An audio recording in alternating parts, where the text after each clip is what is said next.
আসসালামু আলাইকুম, advantage technical content আপনাদের স্বাগত। তো ফার্স্ট অফ অল আজকে আমরা যে সার্কিটটা নিয়ে আলোচনা করব সেটা হচ্ছে যে আপনার ধরেন একটা এমসিসি প্যানেলের বেশ কিছু মোটর ওখান থেকে কন্ট্রোল করা হয় তখন। তো এরকম একটা লজিক আছে যে আপনাকে যে মোটরগুলো আছে সিরিয়ালি অন করতে হবে, ধরেন ফার্স্ট, সেকেন্ড, থার্ড, ফোর্থ, এভাবে যে কয়টা থাকে আপনি অপারেশন করবেন। যদি এরকম লজিক্যাল সিস্টেম থাকে তো সেক্ষেত্রে কিভাবে করবেন? আপনি চাচ্ছেন যে আপনার ফার্স্ট মোটরটা অন হওয়ার পরে তারপর সেকেন্ড অন করতে পারবেন, সেকেন্ড অন হওয়ার পরে থার্ড করবেন, থার্ড করে ফোর্থ, এবং সিরিয়াল ব্রেক করলে কিন্তু সিস্টেম অন হবে না। তো এটা কিভাবে করবেন চলুন দেখা যাক।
তো না, এখানে যদি আমরা অ্যাক্টিভ করি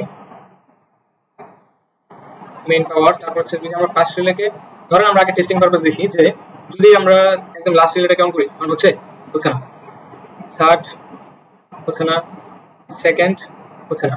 যদি এখন ফার্স্ট রিলে দেখেন সিরিয়ালি যদি যাই তাহলে কিভাবে হচ্ছে যে ফার্স্টে যদি কাউন্ট করলাম দেন কি ফার্স্টে অন হলো, অন হওয়ার পর ফার্স্টের যে অ্যানোটা ছিল সেটা কিন্তু সেকেন্ডের সামনে বসানো, এটা অ্যান্সার হয়ে গেছে। এখন যদি প্রেস করি তাহলে দেখেন লাইনটা এদিকে গেল এবং কি সেকেন্ড রিলেটা অ্যাক্টিভ করলো, এবং সেকেন্ড রিলে অ্যাক্টিভ হওয়ার সাথে সাথে কিন্তু সেকেন্ড রিলে যে অ্যানো ছিল সেটা অ্যান্সার হয়ে গেছে। এখন কি আমার থার্ড রিলে এখন রেডি। থার্ড রিলে যদি আমরা এখন প্রেস করি অ্যানো স্টার্ট বাটন প্রেস করি দেন থার্ড রিলে অন হয়ে গেল। থার্ড রিলে যদি অন হয়ে যায় তখন কি হবে, ফোর্থ রিলেটাও রেডি হয়ে গেছে চলার জন্য। এখন যদি ফোর্থ রিলের যে স্টার্ট করতে বাটন আছে 5 নাম্বার সুইচ যেটা, সেটা প্রেস করি তাহলে কি ফোর্থ রিলে অন হয়ে যাবে। ফোর্থ রিলে অন হয়ে গেল। তাহলে কি আমি সিরিয়াল অন করতে পারতেছি। আমরা যদি সিরিয়াল ব্রেক অন করতে যাই সেক্ষেত্রে কিন্তু অন হবে না, মানে কিন্তু স্টেপ বাই স্টেপ কাউন্ট করতে ফার্স্ট, সেকেন্ড, থার্ড, ফোর্থ এভাবে যতগুলো থাকবে আমি চাইলে সবগুলো কিন্তু এভাবে সিরিয়ালের একটা আন্ডারে নিয়ে আসতে পারতেছি। এখন যদি মেইন যে আমার স্টপ বাটন যেটা আছে এটা আমি যদি স্টপ করি হোল সিস্টেম কিন্তু আমার অফ হয়ে যাবে।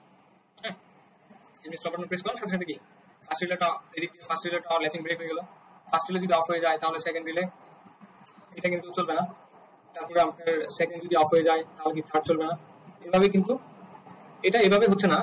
মেইনলি হচ্ছে কি আমি যদি এখানে যে আমার স্টপ বাটনটা আছে এটা প্রেস করি তাহলে কিন্তু এই সাইডের হোল সাইড কিন্তু অফ হয়ে যাচ্ছে, ল্যাচিং ধরে চলতেছে। বাট আমি যদি মেইন সাপ্লাই যদি অফ করে দিই তাহলে কিন্তু আমার এই পাশে কোনো লাইনই আসবে না, মানে এই সাইড পুরো ডিসকানেক্ট সব সিস্টেম।